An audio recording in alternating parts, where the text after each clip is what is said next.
Mga master, ito po ang reclassification process na siya pong gagamitin ng Department of Education under the Expanded Career Progression. So ganito na po yung mangyayari nationwide. Kumbaga, every year meron pong budget na ilalaan yung DBM at saka po yung DepEd for the implementation of the career progression. So ang mangyayari, first step po dyan ay ang division po ninyo maglalabas po siya ng memo.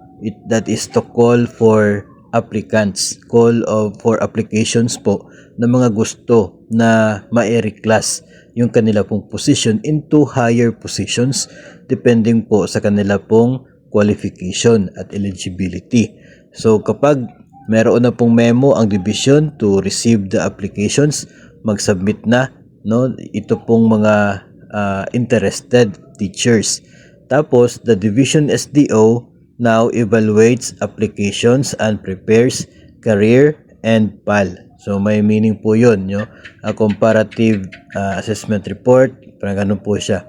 So based po doon sa eligibility at qualifications ng mga nag-a-apply, Dito po yung medyo mahaba ang process kasi titingnan sa QS kung pasok itong applicant, kung saang posisyon siya, pwede ma-reclass yung kanya pong current position based sa QS at based na rin doon po sa kung ilang outstanding at very satisfactory sa mga classroom indicators at yung mga non-classroom indicators.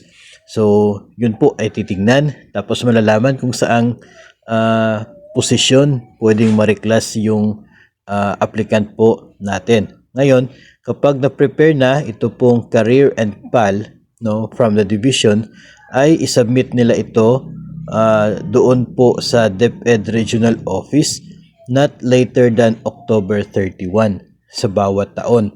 Not later than October 31, mag-submit sila doon sa regional office ng DepEd. Dito kasi po may cut-off dito na portion.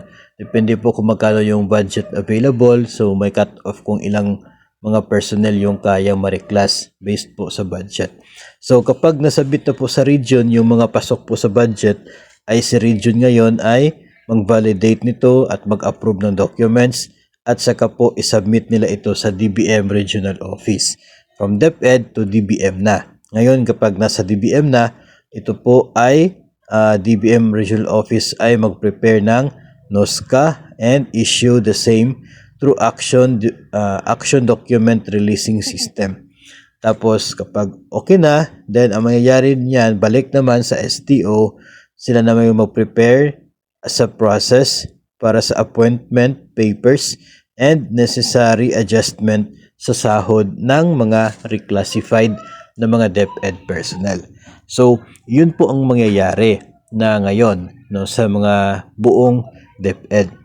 So mainam po na mag-apply ngayong taon kapag may call for applications sa inyo pong division, mas mainam po na mag-apply na agad kasi hindi mo depende kasi kung anong teaching level, teacher na level yung kaya na masustain, kaya maabot ng inyo pong qualifications sa ngayon as to education, as to training, as to experience based sa QS at saka based po doon sa inyo pong VS and outstanding sa classroom observable indicators at saka po sa non-classroom observable indicators.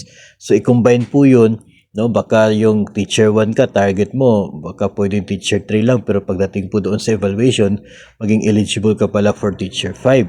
Tapos mataas yung score mo, so pasok ka doon sa budget, sa cut-off. So magiging T5 ka na. So yun po nung advantage ngayon, kasi kung ano yung kaya o posisyon na pwede based sa sarili mo na eligibility and qualifications, doon ka mapupunta na posisyon. So, exciting po ito. Ito po yung una ngayon na magsisimula ang ganito po. May nakita po tayong memorandum from DepEd Davao Oriental.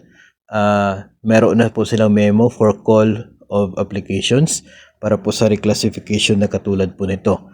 Sa kanila, nakasaad po doon sa memo na hindi magko-call ng bagong applications hanggat hindi ma-accommodate yung lahat ng mga eligible personnel na pasok doon po sa reclassification. So, napakaganda po no na mag-apply ka agad as early as this year kapag magtawag po ang inyo pong division. Tandaan po na once na nag-apply ka at once na ikaw po ay makakuha ng posisyon na yan, you have 1 year, no, isang taon na buong cycle ng performance cycle sa iyo pong current position bago po kayo makapag-apply muli for another reclassification.